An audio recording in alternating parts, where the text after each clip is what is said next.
Subscribe कीजिए scholar elite channel को और बेल आइकॉन को दबाइए लेटेस्ट एजुकेशनल वीडियो सबसे पहले देखने के लिए।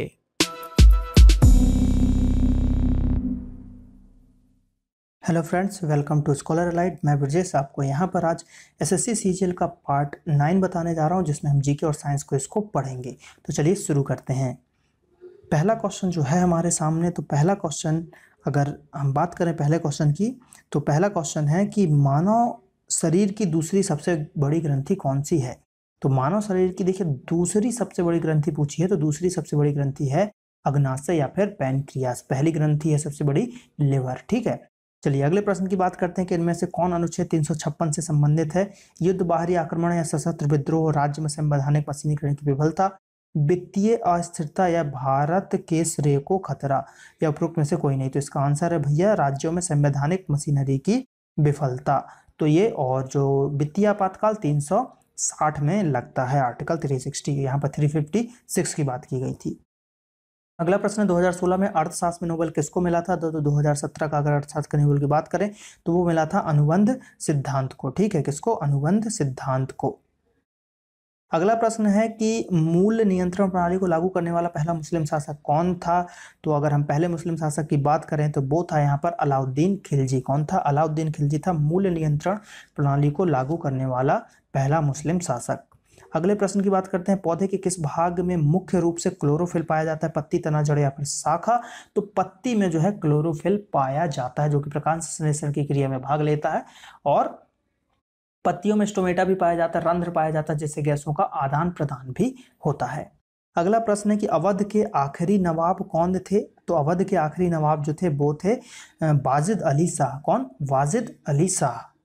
अगला प्रश्न है कि ओनाना स्क्वामोजा वैज्ञानिक नाम है किसका। केला का है, आम का है, अंगूर का है, सुगर सेब का है। तो ये है भैया सुगर सेब का नाम है ओनाना।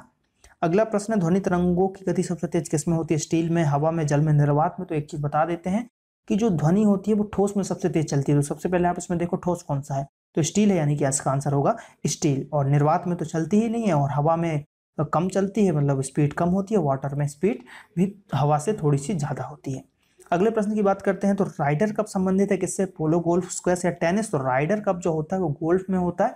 गोल्फ में राइडर कप होता है। इसको आप ऐसे याद रख सकते हैं, गोल्फ के खिलाड़ी जो गोल्फ मारते हैं, बॉल ज़्यादा दूर चली जाती है, तो फिर उनकी जो एक 4 पहिए वाली छोटी सी गाड़ी होती है नैनो टाइप, उसको लेके जाते हैं। तो वो उसको हम कार की श्रेणी में नहीं रखेंगे, है ना, उसको हम बाइक की श्रेणी में रखेंगे, क्योंकि छोटी सी गाड़ी है, तो उसको राइड करके जाएंगे, नॉट ड्राइव करके जाएंगे। तो राइडर कप हो जाएगा गोल्फ से रिलेटेड। इस तरीके से आप उसको याद कर सकते हो।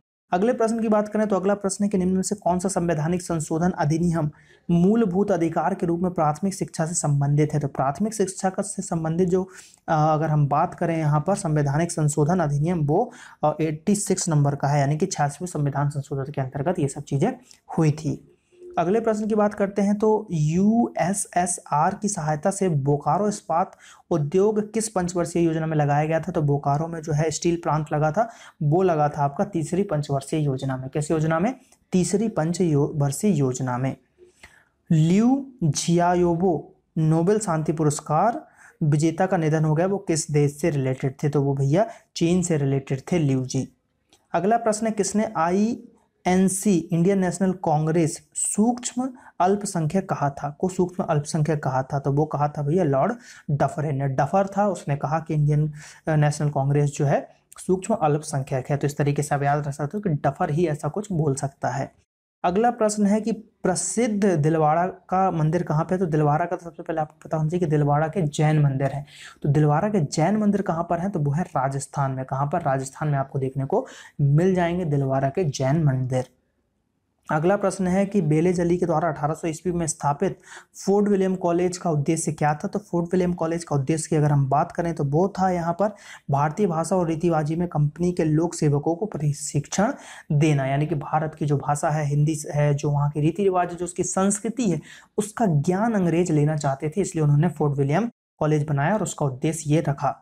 अगला प्रश्न है कैंसर चेतना के लिए किस दिवस, मतलब दिन को कैंसर दिवस के रूप में माना जाता है। तो वो 4 फरवरी को कैंसर दिवस के रूप में मनाया जाता है। अगला प्रश्न है, भारतीय रिजर्व बैंक का कौन सा मुख्य कार्य नहीं है? रुपयों और सिक्कों का निर्गमन, सरकार के एजेंट के रूप में विदेशी विनिमय का नियमन, या इनमें से कोई नहीं? तो भैया इनमें से कोई नहीं, इनमें से तीनों कार्य जो है बैंक के मुख्य कार्य हैं। अगला प्रश्न है, सार्क का मुख्यालय कहाँ पर है? Kathmandu Nepal, burn Switzerland, Washington DC USA, Geneva Switzerland. तो काठमांडू नेपाल में जो है सार्क का मुख्यालय रखा गया है या मुख्यालय वहां पर है। अगला प्रश्न है, संगीत वाद्य यंत्र सितार संयोजन है बांसुरी और बीणा का, बांसुरी और सारंगी का, बीणा और तंबूरा का, या फिर बीणा और पियानो का? तो भैया बीणा और पियानो का संयोजन है सितार। अगला प्रश्न है, अर्थशास्त्र के लेखक कौन थे? तो भैया अर्थशास्त्र के लेखक थे, यहाँ पर अगर हम बात करें लगाते, क्योंकि अशोक, विक्रमादित्य और समुद्रगुप्त तो है नहीं, लेकिन तो यहाँ पर जो है अर्थशास्त्र की अगर बुक की बात करें तो वो जो लिखी थी, किसने लिखी थी? चाणक्य जी ने लिखी थी, जो कि मतलब वो राजनीति से रिलेटेड था, नॉट इकोनॉमी से रिलेटेड था। अगला प्रश्न है कि कौन से कर स्थानांतरित किया जा सकता है? कौन सा कर को स्थानांतरित कर सकते हो या ट्रांसफर कर सकते हो? तो अप्रत्यक्ष कर को स्थानांतरित या फिर ट्रांसफर किया जा सकता है। अगला प्रश्न है, भारत में सबसे बड़ा गन्ना उत्पादक राज्य कौन है? तो अगर हम बात करें सबसे बड़ा गन्ना उत्पादक राज्य की, तो वो है यहाँ पर उत्तर प्रदेश। अगले प्रश्न की बात करते हैं कि बुद्ध के उपदेश सबसे ज्यादा संबंधित थे भक्तिवाद से, विचार आचरण की पवित्रता, अनुष्ठान, या एक ही भगवान में विश्वास? तो वो था भैया विचार और आचरण की पवित्रता में। बुद्ध जी में जो यही बोला गया था कि आपके विचार अच्छे होने चाहिए, आपका आचरण होना चाहिए, आप पवित्र होना चाहिए भीतर से, ये सब चीजें बताई गई थी। 1938 में किस व्यक्ति की अध्यक्षता में राष्ट्रीय योजना आयोग की स्थापना हुई थी? तो वो हुई थी जवाहरलाल नेहरू के अध्यक्षता में योजना आयोग की स्थापना हुई थी, और अब उसको रिप्लेस करके नीति आयोग बना दिया गया है। अगला प्रश्न है, किस समिति में संसद के अधिक सदस्य हैं? लोक लेखा में, प्राक्कलन में, लोक उपक्रमण, या इनमें से कोई नहीं? तो भैया प्राक्कलन समिति में जो है ज्यादा मेंबर हैं, अधिक संख्या में सदस्य होते हैं। तो यहाँ पर ये क्वेश्चन देखिए, इस क्वेश्चन में एक मतलब आंसर जो है इसका प्राक्कलन समिति है, और एक क्वेश्चन मैं आपसे पूछना चाह रहा हूँ कि आप बताइए कितने सदस्य होते हैं, कमेंट करके बताइए। लोक लेखा में कितने होते हैं और प्राक्कलन में कितने होते हैं, कितने का डिफरेंस है दोनों में, ये आपको पता चल जाएगा। तो आपको अगर ये वीडियो अच्छा लगा तो लाइक कीजिए, कमेंट कीजिए, शेयर कीजिए अपने दोस्तों के साथ। चलिए मिलते हैं अगले वीडियो में। थैंक यू, जय हिंद, जय भारत।